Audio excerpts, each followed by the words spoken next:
del Observatorio del Salario de la Universidad Iberoamericana, el doctor Miguel Calderón. ¿Cómo está? Buenos días. Buenos días a todos, Luis Alberto. Gusto saludarlo. A ver, platíqueme qué significa este aumento de salario mínimo, a cuánto fue y cómo lo podemos interpretar. ¿Cuánto quedó? 120, ¿no? Un porcentaje, digo. 123 pesos y centavos. Ujú. Bueno, ¿cómo lo podemos interpretar? Yo creo que de forma muy positiva. Primero porque históricamente veníamos de una racha ya de 30 años o más de deterioro sistemático del salario mínimo. El punto más alto del salario mínimo en la historia de México fue en 1976.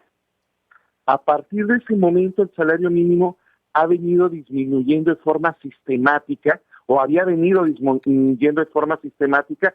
Aproximadamente al inicio del siglo se estabiliza, pero no subía. Los aumentos solamente servían para compensar la inflación y se quedó en un salario muy bajo, tan bajo que estaba por debajo de la línea oficial de pobreza, una línea de pobreza que lamentablemente en algún momento Coneval le llamó línea de bienestar, y que es más bien una línea de sobrevivencia. Pero por abajo de esa línea estaba, pero no solamente la línea de la línea de pobreza individual. Y es con este gobierno, el arribo de este gobierno, que sube el salario mínimo básicamente al nivel de esta línea de pobreza. El año pasado, este año que está por concluir, ya lo quiero terminar prematuramente, y para el año que entra, con el aumento que se está planteando, ya va a quedar bastante distante de la línea, pero todavía por abajo de lo que podríamos considerar un mínimo de bienestar, ¿no? O incluso una situación ligeramente digna para las personas, pero sí ya queda lejos de esa línea de pobreza oficial que existe. Entonces, lo más relevante es eso, que se revierte esta tendencia histórica, que por segundo año consecutivo tenemos un aumento muy significativo y que además se está utilizando una fórmula que neutraliza de una forma muy significativa cualquier efecto negativo que pudiera tener en la economía. Porque la protege, dice usted. Sí, porque fíjate que no se hace, lo que se está haciendo es, hay un aumento porcentual al salario mínimo de 5%, pero se incluye un monto único de recuperación, un único que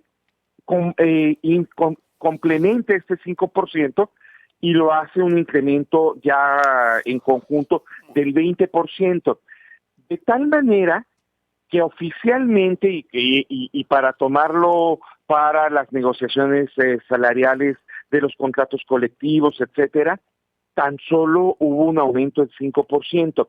De hecho, el salario mínimo en la frontera, que el año pasado prácticamente se duplicó, este año solamente tuvo este aumento del 5%, pero no tuvo un monto de recuperación, solamente tuvo este 5%. Entonces, el aumento porcentual oficial al salario mínimo es 5% y el resto es un monto de recuperación que se considera un monto de recuperación sobre la pérdida histórica que el salario mínimo venía acumulando. Y esto neutraliza en buena medida cualquier efecto negativo. Además, hay que agregar que el salario es tan bajo, tan bajo, tan bajo, que los aumentos que se hacen sobre él pues tienen pocas implicaciones en desequilibrios macroeconómicos. Ahora, ¿qué seguiría entonces? Porque dice, la Coparmex, por ejemplo, a nivel nacional dijo, el 2024 hay que subirlo casi al doble, pero por lo pronto ahorita este porcentaje pues son a 123. ¿A cuánto estaba, doctor? ¿A 70, 80? ¿Cuánto era? 88 pesos estaba cuando llegó el gobierno de Andrés Manuel López Obrador. Ujú. Y, Entonces, sí, a ver, ¿a dónde debería de llegar? ¿Cuál debería ser la meta? Bueno, si nosotros consideramos que el salario mínimo, según la Constitución, debe alcanzar para las necesidades de una familia en distintos órdenes: cultural, educativo, alimentario, de vivienda, transporte, descanso, etcétera, etcétera, etcétera. Entonces, podemos tomar como un primer parámetro esta línea de pobreza, que dicho sea de paso, es una línea de pobreza muy, muy, muy castigada. Pero si tomamos esta línea de pobreza que anda por los 104 pesos, tendríamos que, y pensamos que las familias mexicanas están entre 3.5 y 4 personas en promedio, entonces el salario mínimo debería ser aproximadamente de 400 pesos diarios, perdón. Eso debería ser el salario mínimo, 400 pesos diarios ahorita, 410, por ahí debería estar. Si consideramos estrictamente lo que dice la Constitución, que ya habla de parámetros que tienen que ver con un mínimo de dignidad, con un mínimo de bienestar, entonces el salario debería ubicarse por lo menos entre 500 y 600 pesos. Entonces, ese es el horizonte. Y la pregunta evidente es si con estos aumentos el gobierno va a alcanzar a llegar. Y la realidad es que con este ritmo de aumentos no se va a alcanzar a llegar ni siquiera a los 400 pesos mensuales a final del sexenio.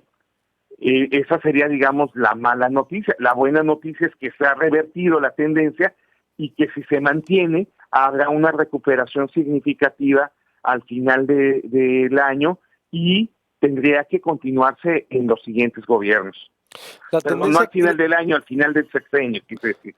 Lo positivo dice entonces que se aumentó, del aumento es que se revirtió la tendencia que veníamos de que de 5%, ¿de cuánto era? O de no aumentarnos, ¿cuánto era la tendencia que teníamos? Básicamente la tendencia que teníamos era que se aumentaba la inflación esperada para que no siguiera perdiendo poder adquisitivo, y entonces en el mejor de los casos el salario mínimo mantenía el poder adquisitivo un año con otro, pero ya un poder adquisitivo absolutamente mermado. Imagínate tú que alguien que conseguía un empleo formal, que tenía prestaciones, pero que recibía el salario mínimo, tenía la garantía de tener pobreza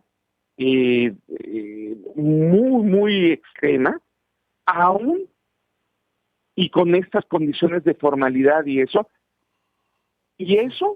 empeoraba si tenía familia, si tenía cualquier dependiente, de inmediato caía en la pobreza extrema. Era un sinsentido. Esto no se ha revertido por completo, pero me parece que se va en la ruta correcta de ir incrementando paulatinamente el salario mínimo, que además es un salario faro que guía los demás salarios, sobre todo los salarios de los trabajadores, y que orienta hacia dónde debe ir la política salarial del país. Bien, pues entonces es un rasgo, insisto, que hay que considerar porque el óptimo sería, dices tú, 400 o 500 si nos vamos a lo que dice la Constitución. 500 y 600 pesos debería de estar para considerar 500 y 600. que medianamente cumple con el precepto constitucional. ¿Y hasta cuánto crees que vamos a poder llegar en el sexenio? Me dices, no vamos a poder llegar así. ¿Hasta cuánto crees que va a cerrar? Pues mira, si siguiéramos con este ritmo de aumentos, estaríamos llegando a 250 pesos, 300 pesos, cuando mucho. 300. 300 cuando mucho, ¿no? De 250 a 300 pesos cuando mucho al final del sexenio. ¿En qué influye en que aumente o no aumente? Mira, es fundamentalmente, a diferencia de lo que nos hicieron creer durante muchísimos años, que era una decisión totalmente ligada a la productividad, análisis macroeconómicos muy sesudos, no, es en realidad una decisión de orden político, yo diría incluso moral, acerca de qué es lo mínimo que se considera que debe percibir una persona por su trabajo para garantizar este conjunto de necesidades y de dignidad humana. Y bueno, hay una decisión política. Lo que sucedió en México es que el salario, no solo el salario mínimo, sino todos los salarios, se usaron como un mecanismo para generar ventajas competitivas con respecto al exterior. Entonces, este salario, el salario mínimo, jalaba todos los salarios hacia abajo y de esa manera, pues México se convirtió rápidamente en un paraíso de salarios bajos. Lo que hemos visto en la etapa del Tratado de Libre Comercio no ha sido una mejoría de los salarios, sino un deterioro de los salarios y de las condiciones laborales de los trabajadores en general. Entonces, esto hay que revertirlo y se están conjugando distintas cosas. La decisión política del gobierno mexicano, claramente, pero también tenemos factores como las presiones internacionales que ahora está recibiendo México para que haga algo con sus derechos laborales, porque claramente no se cumplían, ¿no? Y no es que los países de Estados Unidos estén preocupadísimos por los trabajadores mexicanos, sino más bien es un asunto de política económica de parte de ellos, pero pega, sí, lo del TEMEC y todas estas presiones así es, están metiéndonos presión por ahí, pero eso abre el espacio para que nosotros podamos presionar a mejorar los salarios también. Muchas gracias, Miguel, le agradezco mucho y estamos en contacto entonces. Por favor, claro que sí. Buenos días. Un saludo para allá en Hermosillo. De su parte, por supuesto, acá los que escuchan, porque 600 pesos, imagínese usted, sería lo óptimo, 600, 500, al sexenio se va a cerrar con 300, pero se ha roto ya esa tendencia que solo subía con la inflación. ¿Se acuerda usted que era pues una mentada, ¿no? Como decían muchos sectores, y hoy se ha roto esa tendencia. ¿Qué opina usted de este incremento al salario mínimo? Aún así, no alcanza, ¿eh? Hay que decirlo con todas sus letras, aún así, no alcanza. Ayer